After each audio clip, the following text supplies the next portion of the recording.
Cena's in the middle. It's just he still might get it. Pessina, he does get it. The substitutes have done the trick for Italy, it seems. The Calcio Guys is a weekly podcast by Adriano Donardo, Gianni Della Colli, and myself, Nicholas Di Giovanni. We want to bring Calcio back to its roots in our communities and share stories from around the world about why we're passionate about the beautiful game. You can listen to us anywhere where you listen to your podcasts, including Spreaker, Google Podcasts, iTunes, Spotify, iHeartRadio, and Mixcloud. Give us your opinion on social media at The Calcio Guys on Twitter, Instagram, Facebook, and YouTube. The intro song is Fireworks by Jazar.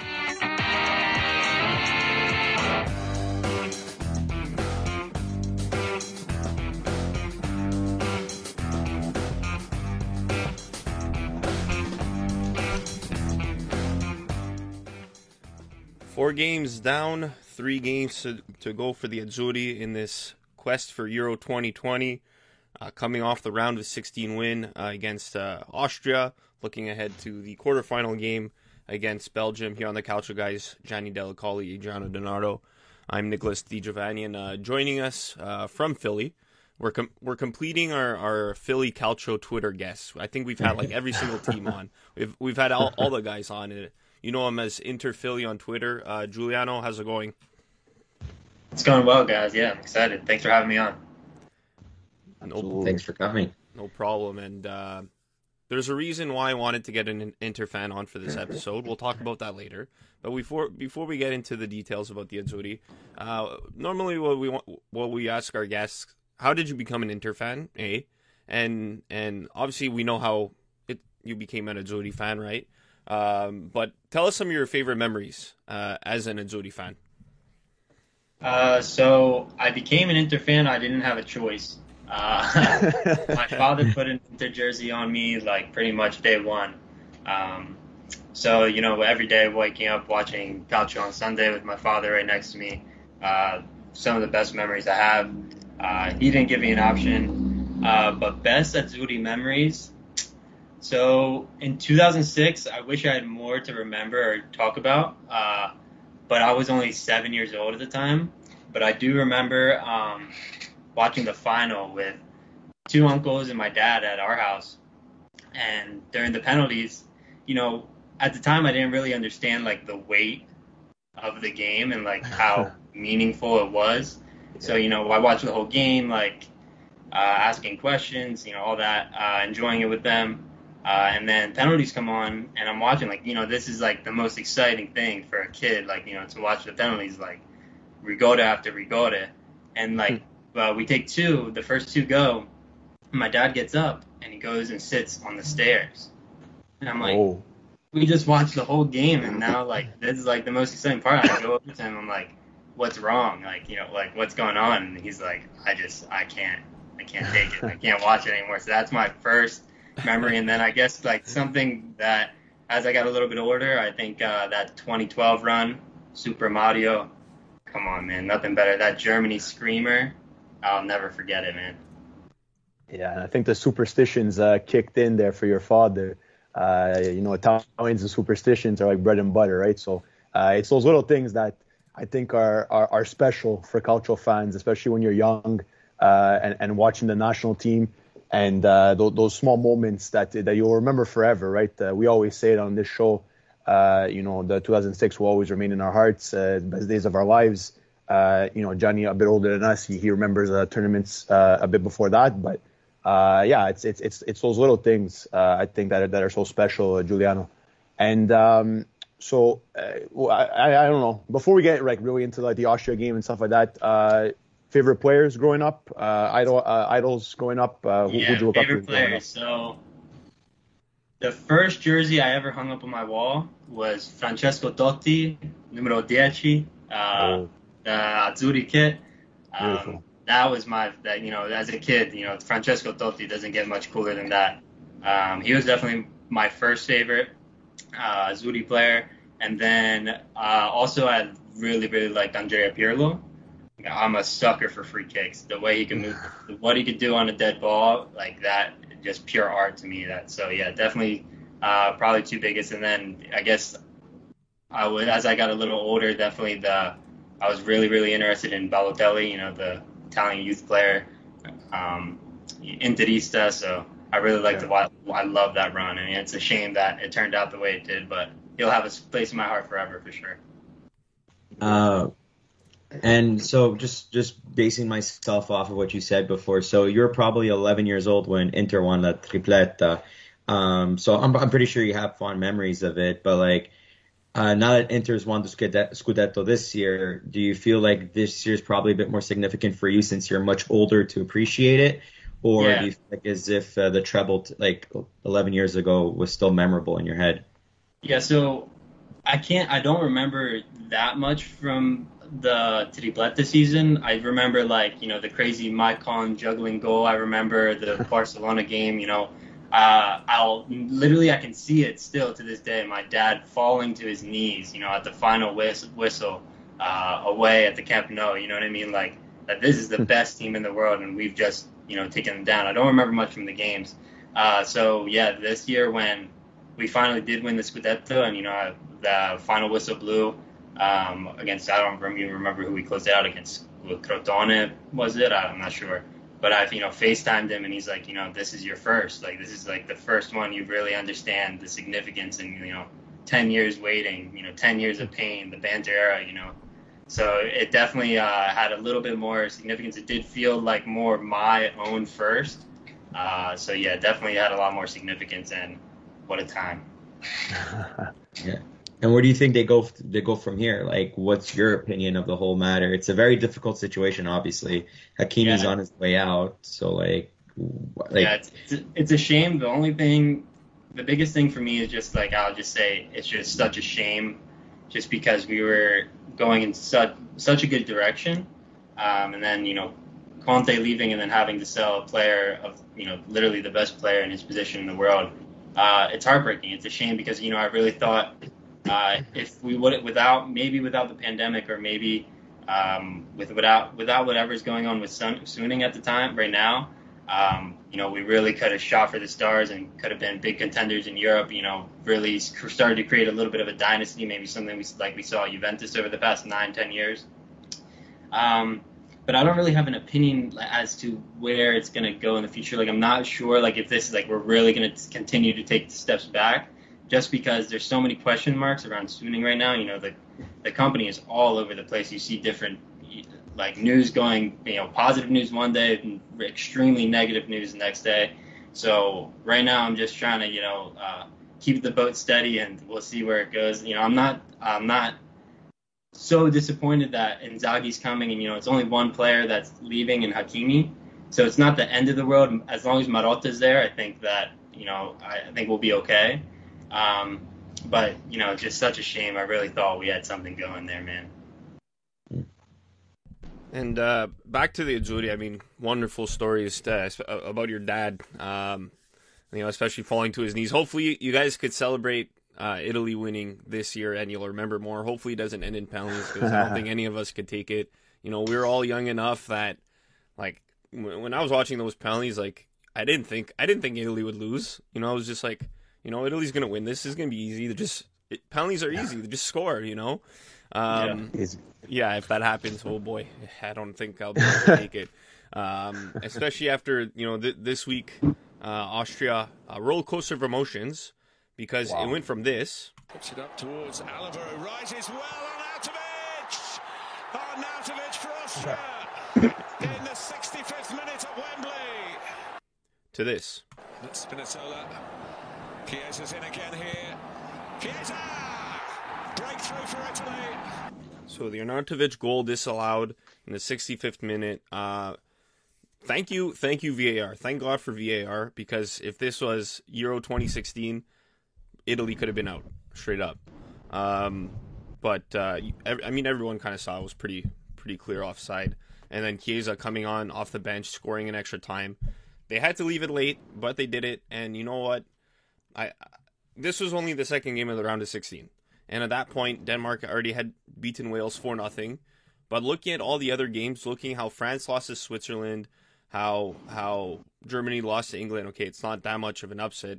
It's not really an upset. Or how Croatia came back against Spain Netherlands lost to the Czech Republic. Italy did pretty well, all things considered. I think a lot of people are pretty disappointed in the way they lost on Saturday, but if you look at all the other games, everyone should be pretty happy with it. What's your take on that? Like, Giuliano, what's your take on just the overall performance? Because I think Nick summed that up pretty well. I think we can all give our opinions after, but Giuliano, we want to hear your opinion on the game, expectations before, maybe your halftime analysis, and after the game, your elation after the game. What were your thoughts? Yeah, so going into the Austria game, given the group stages, after the group stages, just seeing how the team performed as a group, a unit. This team is Mancini's masterpiece. So before the tournament, given just seeing team sheets just on paper, having not really seen too much of Mancini's, I guess never really seen Mancini's Italy in a real competition that's not friendlies against the smallest countries. Yeah. I didn't have that much confidence going into it, but then seeing how the team just is a complete and utter unit. They are extremely well organized. You see the same patterns of play over and over again. And then the third game is what, for me, gave me the most confidence, is the fact that we changed, 8 players, and the team performed the same, where you saw an insane amount of recoveries, an insane amount of organization, just keeping possession, and seeing almost little to no effect on our own goal. I had a ton of confidence going into the Austria game. I thought we were in that moment in time we were favorites. And then it's the magic of the cup, man. Anything could happen once you get into those knockout games and you realize we have to make it happen right now. Pretty much everything from before is thrown out the window. So at halftime, I really wanted Mancini to throw in. It seemed like, which I think is a common theme in this tournament and just a characteristic of this Italy team, is that when we get into the final third, we're not so clinical, we're not so efficient, we can't seem to find that final pass, that clear open shot. So I wanted, especially the way the Austria game was going, I really was looking forward to see Chiesa much earlier than when he did come on. That's what I thought the halftime substitution would be. And I was shocked at the midfield changes at the time they were, that putting in Pessina and who was it? Locatelli. Yeah. That changed the entire dynamic of the game. After that, we were getting overrun in midfield. That stress, that anxiety, really you could tell the players were starting to play hurried, starting to play with realizing we need a goal and we're running out of time. And the game completely changed. So then towards the end of the game, the Chiesa finally got in, finally put in Belotti a little bit more high intensity than Immobile might be. And then, that extra time, man. Those extra time goals hit different. You celebrate like a madman, and it was insane. Once the Chiesa goal and after Pessina threw in the second one, I was actually late for work. When there's since it's a family restaurant, and my mom knows that when Italia is on, that takes priority. And running late for work. So once the 2-0 happened, I was like, all right, I got to go get on the oven and start making pizzas. But and I went downstairs and I get the notification on my phone, Austria goal. And that's when I was like, you never, ever in a tournament match cut it early and just say things are wrapped up. We've seen it time and time again. How many times did we go 3-1 to 3-3 the past few days? It's been absurd. Yeah. So, no, at the end of the game, of course, a big relief. And now, headed forward, we got Belgium. And I do have a lot of confidence, especially with, some big names dropping out. Some big names, especially for Italia. The French and the Germans headed out. It seems like it's wide open, and I'm really excited for it going forward. Yeah, Giuliano, and you brought up some good points. You summed up everything really, really well. And I think that was pretty much most people's maybe reactions. Obviously, before the game, I think we can all agree that we were hyped. I think we were going in there confident enough, at least seen after the group stage. But you stressed a point really well that once you get into the knockout stages, this is the big boys now. This is the big tournament. Whatever happened. It's thrown out the window. It's a whole new tournament. You start from zero once again because it's do or die now, right? So there's really small room for error. So, I mean, for the whole game, I think obviously, you know, the way it happened, the way we had to stress, the way we had to, you know, maybe grab another espresso or whatever the case was, maybe another beer. It was a little bit disappointing for sure. I think, you know, most people would probably have thought we would have been able to finish that in regulation. I didn't think it had to go that way. But, you know, and I know I saw a lot of criticism on, okay, we'll get into the changes in the Chiesa Berardi situation later because we got a question about it. But just the fact that we were seeing all this hate, Mancini, what the hell? And like me too, I was like, you know, these subs like 20 minutes ago, you know what I mean? Like from when they happened. But, you know, you look back and, you know, Mancini played his cards, and you know we're here today. You know, Wednesday afternoon, 2 days away from a quarterfinal matchup against Belgium. So, you know, I think it was what it was. It was disappointing for sure because, you know, finally Italy got that quote unquote real test that everybody's been screaming about. Maybe we didn't think it would happen this soon against this type of opposition, but it happened, and the boys were able to rally through that and get the W and move on. So I think that shows a lot of character for this team, for this group, for this unit, like Giuliano has been mentioning. And you know what? I think, you know, still hats off to Mancini. I criticize him a bit, but I understand now looking back that, you know, it worked out. Chiesa came on, Pessina came on, both guys got a goal, and both guys put us through, right? So it was unfortunate not to continue the clean sheet streak, but I'm happy that we were able to make it 31 straight games unbeaten, beating Vittorio Pozzo's record for Mancini at 31 games. So it's guys, there's still stuff to build on, and I think we should be pretty confident going into Friday's game against Belgium. Yeah, absolutely. I really like what you said. It is what it is. It happened, because I really don't think you can look at what I noticed a lot on Twitter and just general consensus when I talk to friends, family. Is that a lot of people like to look at the game like in a vacuum, like just the one game what happened against Austria. You know, like we didn't play well, like we don't have no one has that as much confidence as after the group stages. But just overall, you have to look at the entire tournament so far. I think there's a lot to be positive about. In one game, it happens. It's the magic of the cup. Anything can go. So the most important thing is, you know, the boys rallied. Like you said, it's a testament to the group. They got it done, and, you know, on to the next one. It doesn't matter how it happens. You just got to get it done.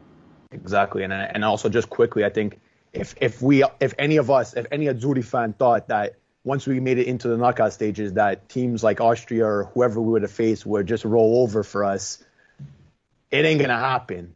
You know, we were actually all together at Bar Ciociaro here in the east end of Montreal. A huge showing at the cafe, and it was buzzing, and we got to see our friend Steve Polillo from Milan Weekly Podcast, Milan Club Montreal, and he was saying it too. And you know, like, what, you think just teams are gonna just, you know, roll over for us because, you know, they're not favorite or whatever? Like, this is a tournament. Anything can happen, and we saw it. We were stressed, but at the end of it, we were all celebrating at the end. So it was a good feeling.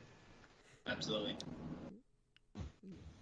Johnny, do you have thoughts on what, Austria? Yeah, I was going to ask if you want to, because I have another question. But here, if you want to share your thoughts first, then we'll move on. Okay, well, my thoughts basically for the Austria game, I think it was just Foda's tactics were actually pretty good. The formation that he set up, I think it was a 4-2-3-1, was really good because you got five guys in the mid are just basically suffocating our most creative players. And if you guys noticed, every time we had possession in the midfield, there was always 2-3 guys around that player. No matter who it was, there was always guys trying to make them think quickly on their feet, trying to suffocate their chances, trying to make them make a mistake or force an error. And I think that's why the game, I guess, took a bit of time for it before it broke out, because we were stifled the whole way. We had our chances, but none of them were fantastic. They were good, but nothing too crazy. We had to keep on trying to chip the ball over, trying to hopefully Immobile was going to break through the offside line and just try to get a clean break from it, because nothing was going to happen in the short range. It was near impossible. And I think that's why the changes like Pessina and Chiesa happened, because these are guys like you guys know how much I mention all the time how much I love Chiesa and his feet and how he manages to just be so quick and he's got good touches. And the game did change when they came on. It's unfortunate to say. I think Verratti was probably still feeling a bit off, probably. I'm not a big fan of the Belotti swap. I said at the cafe, I'm like, I would have rathered somebody faster like Keane. Belotti is just so awkward for me, but you know what? He is a workhorse. He is tough. There was some good defensive plays that he did that, you know what, deserve credit. And I'm just I'm happy that VAR does exist, because we were losing that game if it wasn't called back, because basically Austria came in with a game plan, executed it perfectly, and they almost got the W from it. So, but that doesn't mean that we're a bad team. It's just now that we have to take this as like, okay, guys, teams are prepping for us. They know how we play. Mancini's formations are pretty obvious. It's been the standard vanilla 4-3-3 throughout the whole way. So teams are going to prepare to counter that. So we need to get ready for that. And I think that's what their mentality should be going forward. Just that teams are going to come in and play to beat Italy. They're not going to play to survive against Italy. They're going to come in to beat us. So hopefully this is like, okay, let's get serious. Let's buckle down. That's a good point. And back to the negativity on Twitter. Like Giuliano, you said, it is going to be a tough game. It's round of 16. Austria is there for a reason. I'm thinking back to the 2006 World Cup. Italy needed a 95th minute penalty to beat Australia. Mind you, they did go down to 10 men, Italy. But still, obviously Twitter didn't exist then, so there was probably a lot less negativity. But if we're going to draw comparisons to 15 years ago, by the way, on the same day, that was June 26, 2006. This Austria match, June 26, 2021. So Austria, Australia, a lot of similarities, I guess you could say, between both. But moving on to the quarterfinals, Belgium on Friday. It's going to be an exciting game. A lot of people are saying this is probably the two best teams left in the tournament, pretty much a final before the final. Ton of storylines here. Your boy, Romelu Lukaku, up against Nico Barella. You got two Inter players on either side. We said this last week in our show. We said, if Italy and Belgium would meet up, Italy would have that slight advantage because they already know Lukaku a bit. Chiellini and Bonucci, they know how to defend against him. They played each other against each other 4 times this season. It's going to be a fantastic game. I hope it's not a 0-0 snoozer until kind of like what we saw with Austria. I don't think it will be. Give us your thoughts about Italy facing Lukaku and how they could kind of defend against him.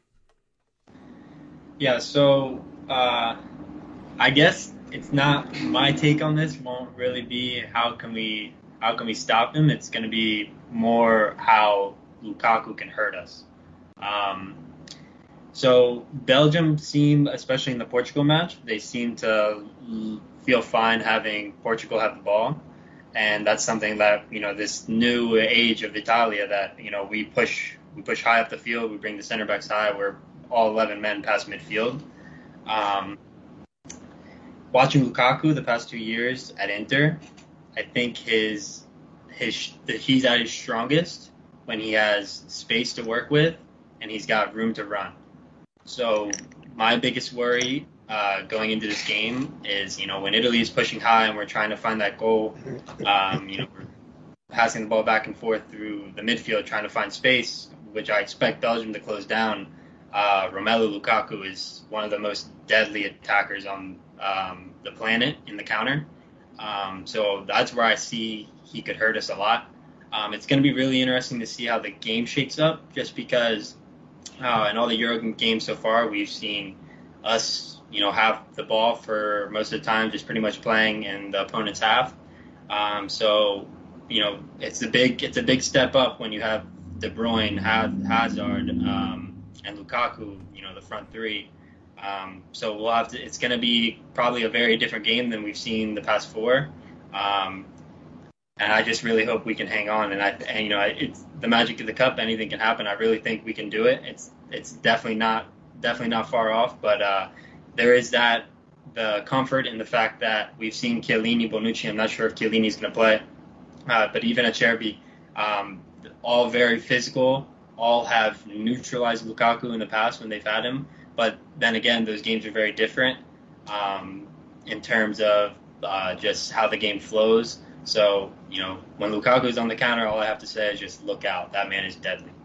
And it might be like stupid to ask because I don't know, because he has shown that he's able to handle big player responsibilities.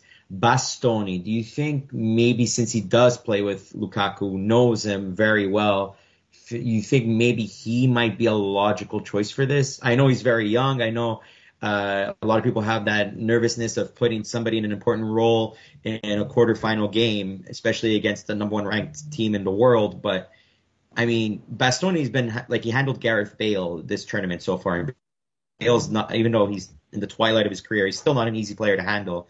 Would you think maybe Bastoni would probably be a logical option for Mancini to go with here? Yeah. So here's what I'll say about Bastoni. One, the idea that he's young, we're scared to it's people are weary of putting a guy in so young in the heavy Azzurri shirt in the biggest stage in Europe. What I'll say to that is Bastoni is not that kind of guy. If you put Bastoni there, he's not going to be afraid of the spotlight. He's not going to be afraid of the situation, and he's certainly not going to be afraid of anybody that is across him. This guy is just watching the past over the past 2 years. He's, for his age, extremely mature player. He's so calm on the ball, the way he's calm on the ball in the back, the way he does handle big names like you just mentioned, Gareth Bale. That's not my concern. I just think that question's interesting because people say, I've heard a lot of people say the same thing, like Bastoni knows Lukaku, but Lukaku also knows Bastoni. So, I was gonna say that. It's interesting. I'd rather someone like Chiellini, maybe, and even Acerbi that with the experience and just the pure physicality that they just have a few more pounds on them. And Bastoni's a skinny kid still. I'd much rather prefer, just based on watching Juve Inter, how Chiellini's able to neutralize Lukaku with bringing back the physicality that Lukaku brings to the table. I'd much rather have Chiellini there. But the only thing is that in the counter, like I just touched on before, it's different when there's space and time. When Chiellini, maybe when spaces are closed down and there's not so much place for Lukaku to run, it's a different story. But on the counter, that's where I'm worried. Yeah, and I think just quickly, like on Bastoni, Bastoni, like you mentioned, not afraid, fearless. He's kind of like has that old school defender mentality and kind of style of play. We saw it in the Wales game. He was like destroying Bale at any chance he had, right? So I don't know. Reading reports from Gazzetta dello Sport, Chiellini looks like he could be available come Friday, which for me is encouraging because I do agree that he's got to be in there. Is it going to be with Bonucci? Is it going to be with Bastoni or Acerbi? I think logically we'll probably be seeing Chiellini, Bonucci just by how it is.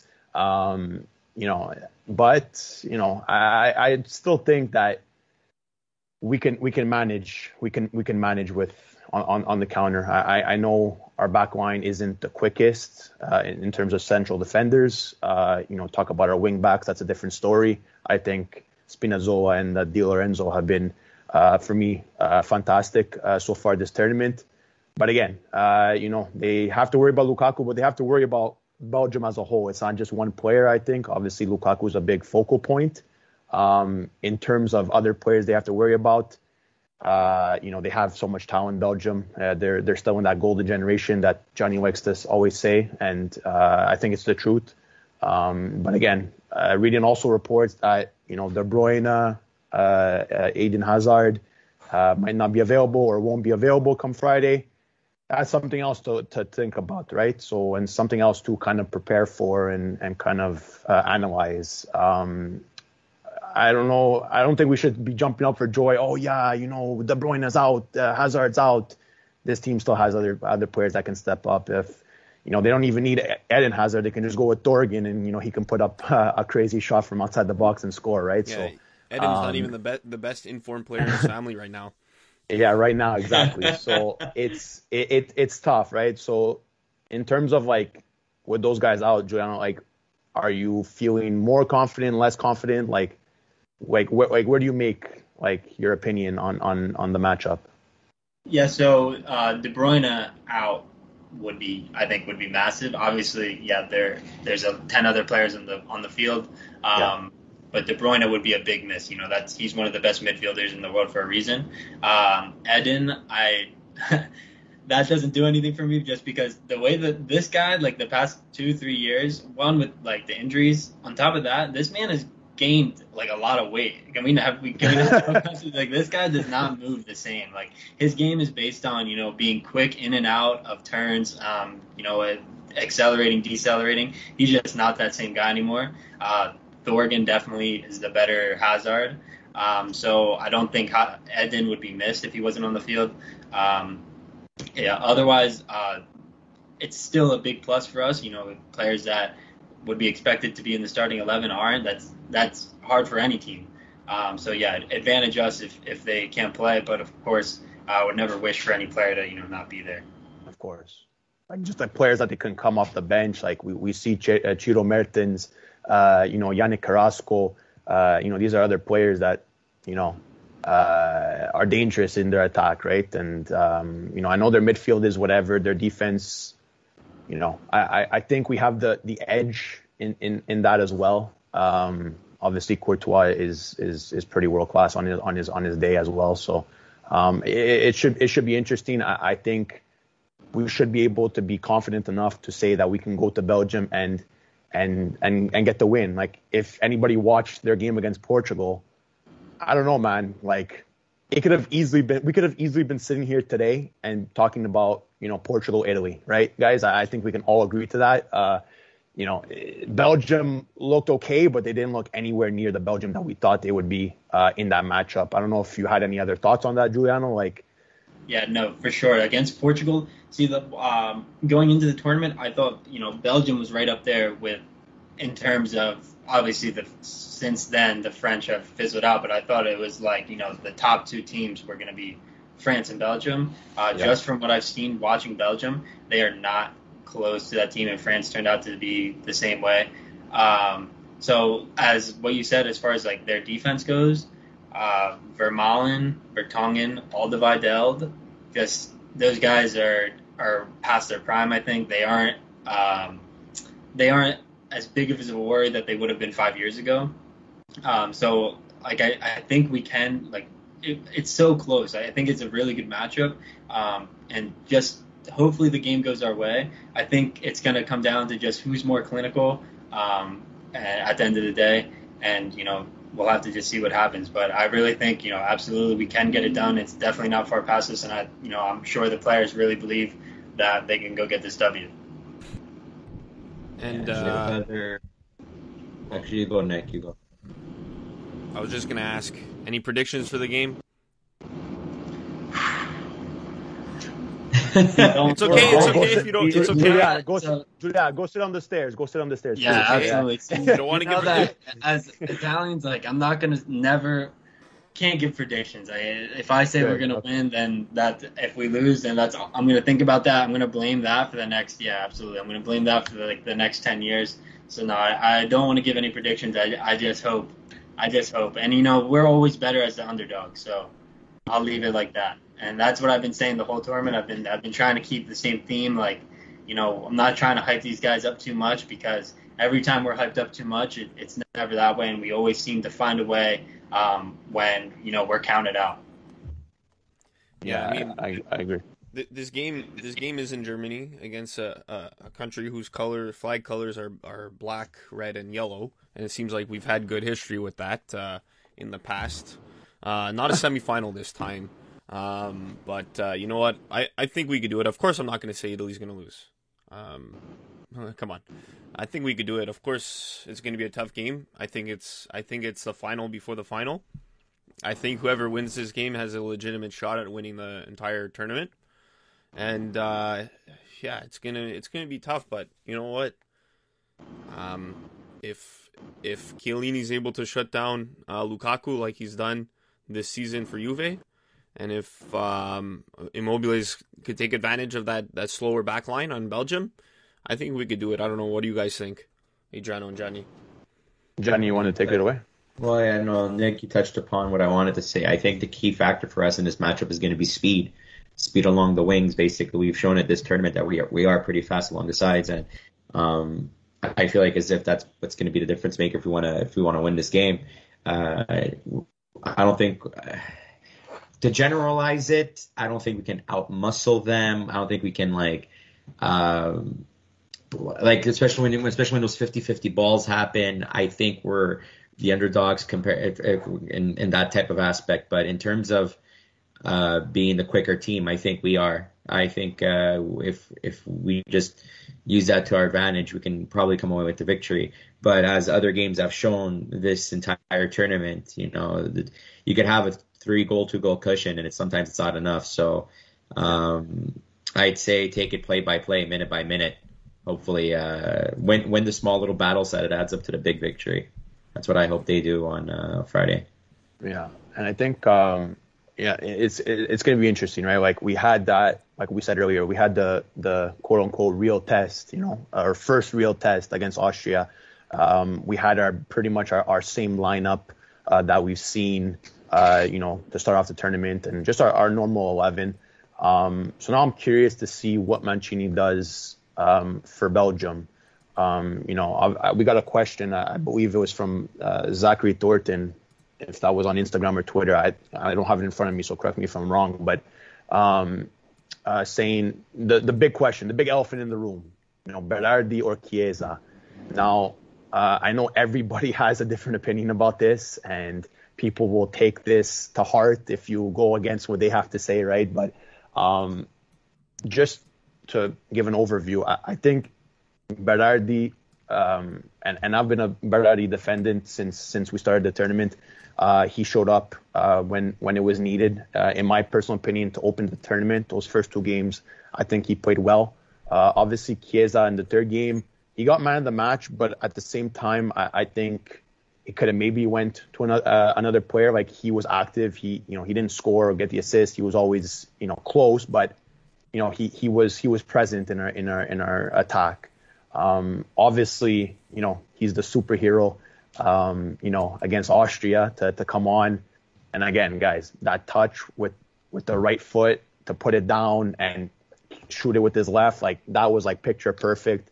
So yeah, obviously everybody's calling for Chiesa's name, I think, to start. But again, if you want to go, it was devil's advocate or however you want to say it, he's been pretty effective off the bench. And I know, the three of us, and I know me and Nick, when we watched, a game together, we've been saying it, if it's Berardi who starts or Chiesa that starts or vice versa, I think we're in good hands, in my opinion. Obviously, Berardi didn't have the game of his life against Austria. I don't think anybody really, really did in terms of, standout performances besides our subs. Because again, Immobile shoots a ball from, God knows where and almost, hits the goal of the tournament, right? With that ridiculous shot, outside the box and hitting the woodwork.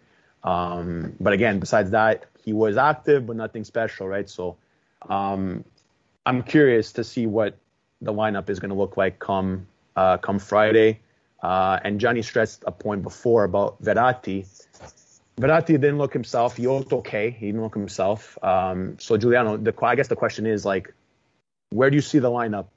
How do you see the lineup forming come Friday against Belgium? Do we see Locatelli start?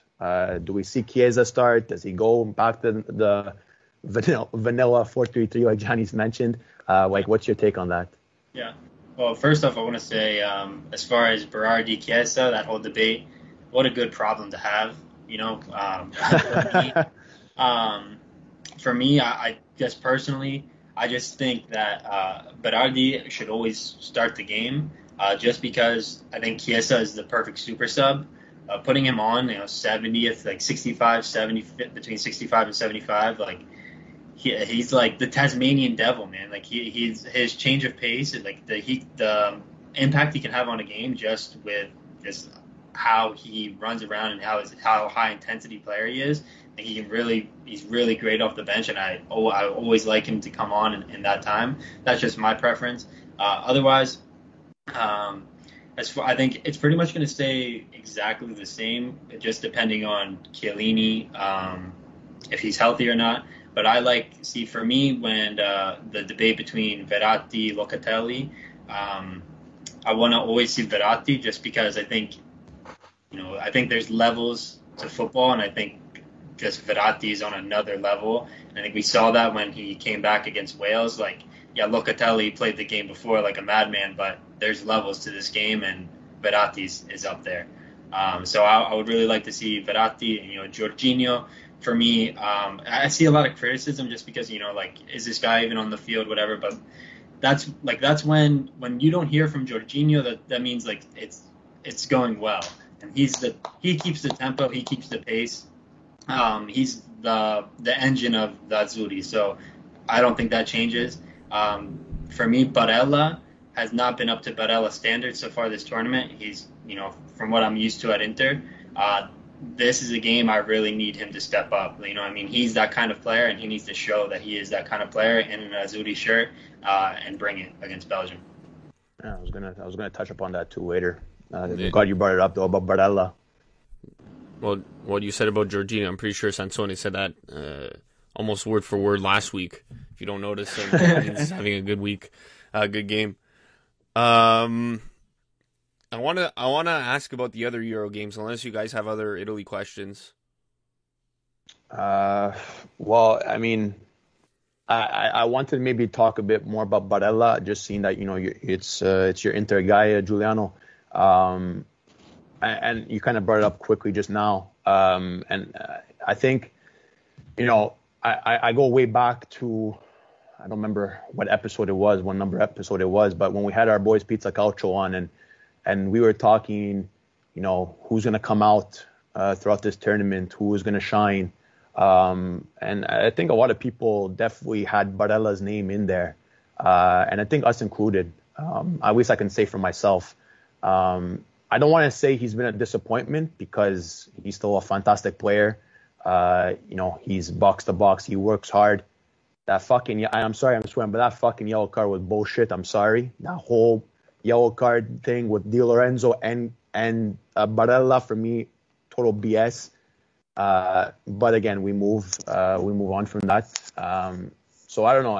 And I know Barella's a physical player, so I just don't want to see him get into that card trouble, because that's a big blow if we do lose him.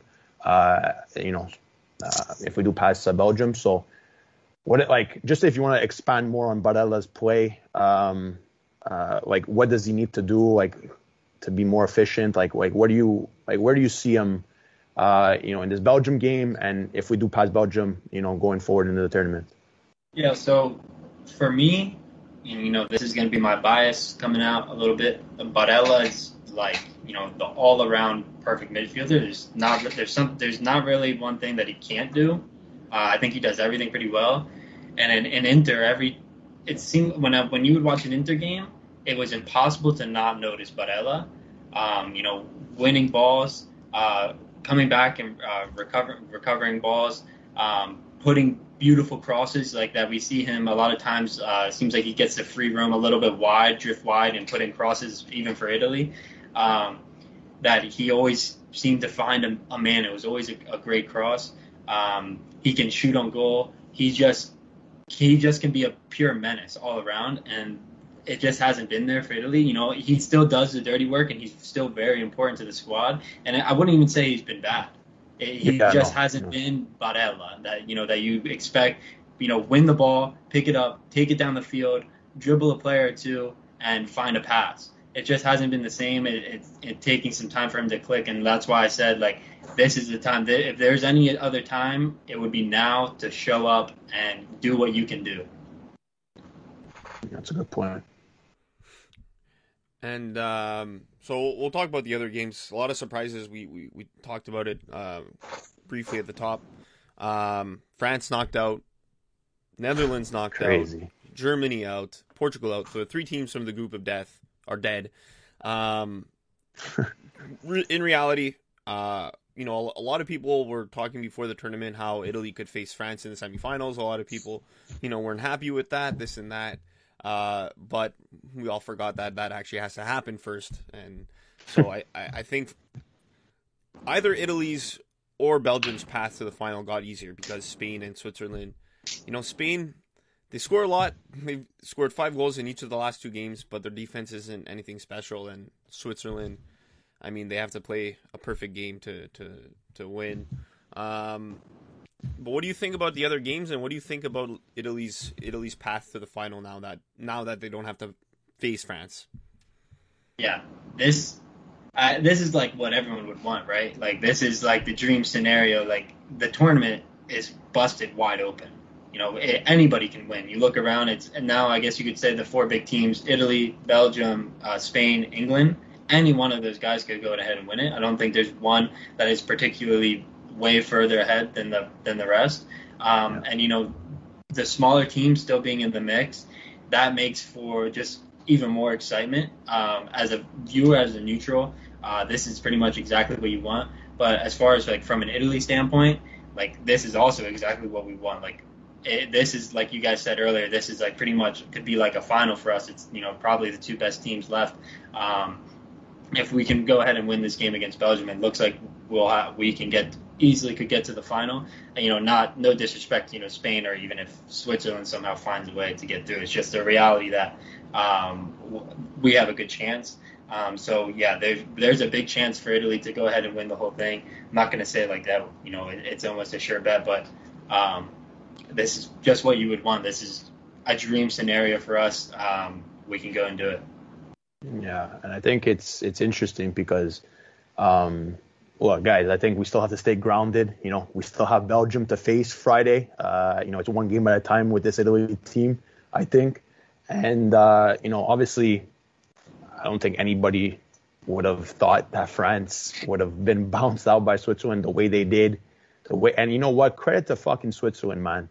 You know what I mean? Like, scored first, went down 3-1, tied it 3-3, went the distance in extra time, scored all 5 penalties, and made a huge save on, the next best player to take a pitch, right? And Kylian Mbappe. So, give credit where credit's due. I think Switzerland, fantastic. I don't know.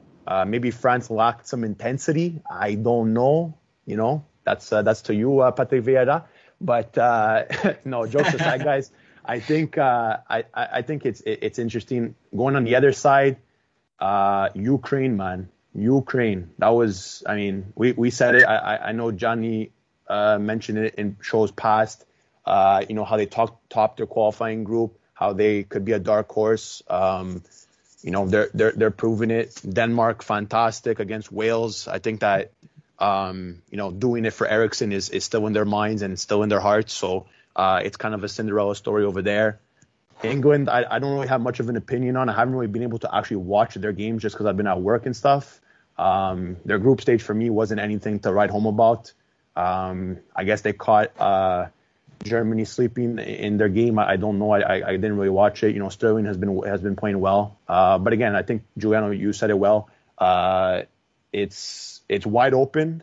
Any of these teams can go out and win it. But again, out of the top those 4 big teams that you mentioned, one of them is gonna be canceling the other one out come Friday with Belgium and Italy, right? We hope, obviously, fingers crossed for Italy to make it through there, but it's going to be interesting. But I don't know, guys. I think that's pretty much all we had in terms of questions and stuff like that for Giuliano.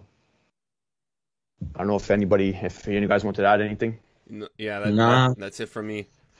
That's it. Just Just pumped. What's like? Did you get to celebrate after the Usher win? Did you get to celebrate? You know, are there a lot of Italians in your neighborhood? You know, what's the vibe like there?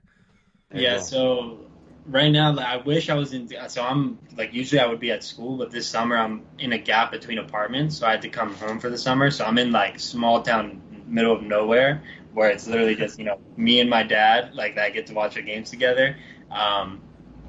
Friday I'm hoping to head to Philly to watch the Belgium game because I can't do it anymore. Just this quiet, it's not right for me. It's not right. So no, basically all that happened, at the end of once the game was over, my dad came into the restaurant, and then that was it. Just talking about the game, how we can move forward. Friday though, I'm really excited. Like packed cafe in Philly with all the Italians. All I want to see is just like that feeling when the ball hits the back of the net and the entire place almost jumps out of the ground. That's what I'm excited for sure. So you going to Grand Cafe or what? Yeah, absolutely. I'll be seeing Phil and all the guys. Gijo. Yeah, shout out to Gijo and all the guys there, Phil. Grand Cafe, we always see their posts on Twitter, Instagram. Fantastic thing they got going there. I think the Philly cultural community, we've said it time and time again. We've had guests from other fan clubs or just of other teams, and just a fantastic thing that's going on there. I think that hub at Grand Cafe where everybody can come together and celebrate as one is honestly just beautiful to witness and to see. Would hope maybe one day we can come out there and maybe be included in that. It would be great. But we got a little bit of a taste last weekend at Chicharro here in Montreal. The place was packed, and when they scored, hugging each other, hugging other people, just celebration, elation when those balls went in the back of the net. Chiesa, we were just screaming, lost our voices, and those are the moments that, especially this past year, Giuliano, I know with COVID it's been tough, right, to have those moments. And again, shout out to our boy Sam Adamo from the Cultural Podcast, had us on quickly. We're doing live podcasting from the bar, and I think Nick brought it up that just to see everybody together, after all this time is beautiful. It's what Cultural is all about. It's what sports all about, and I think hopefully we can have a lot more of those moments, maybe 3 more of those moments coming down the line for the tournament. But again, Giuliano, fingers crossed for Friday. We just can't thank you enough for coming on. I know this we're recording midday today. We got a lot going on today, and we just thank you for taking the time to come on with us, to shoot the shit, talk Azzurri, talk a bit of Inter, talk superstitions, whatever. We just can't thank you enough. Where can we find yourself on social media? Anything you want to plug? The floor is yours, my man. Yeah, absolutely. Well, yeah, thank you guys. It's great to be able to talk about the Azzurri.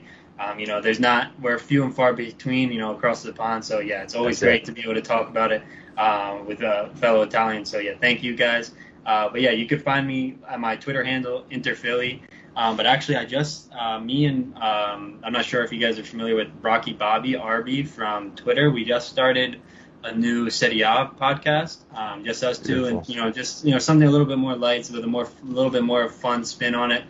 Just me and him kind of shooting the shit, like you said. It's called Serie Ass Podcast. You can find us at Serie Ass Podcast on Twitter, and we're just trying to go a little bit of a different route, and just have fun with it.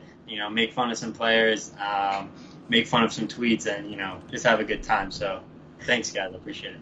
No, absolutely. And I think after everything we've been through, I think the lightheartedness is definitely needed.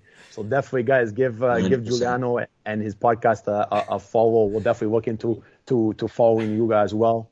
So that's news to us as well. I didn't even know you had that. So it's great that you got it out there. And guys, yeah, like we say every week, where you can find us at The Culture Guys on Instagram, Twitter, Facebook, YouTube as well. Catch our podcast on all your favorite podcasting platforms. Give it a share, like, subscribe. And we'll hopefully be back soon with smiles on our faces and maybe some chants or what have you. But we're definitely fingers crossed for the Azzurri against Belgium on Friday. So Forza Italia.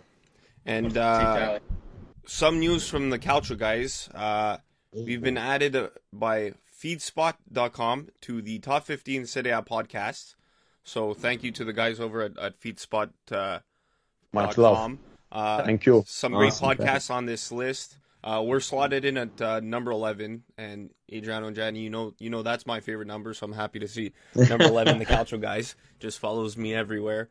So check out Feedspot and all the other great Calcio podcasts on here, including Six Aside Calcio, Rete This Way, the Serie A Audio Experience by IFTV, all your favorite podcasts, and including Serie A Sit Down. So listen to them, listen to us, get your Calcio fix in, listen to Serie A's podcast. Amazing name. That's like Calcio That's Twitter. A beautiful name. Calcio Twitter in a podcast. And thanks for listening. Forza Italia, ciao. Forza Italia. Bye.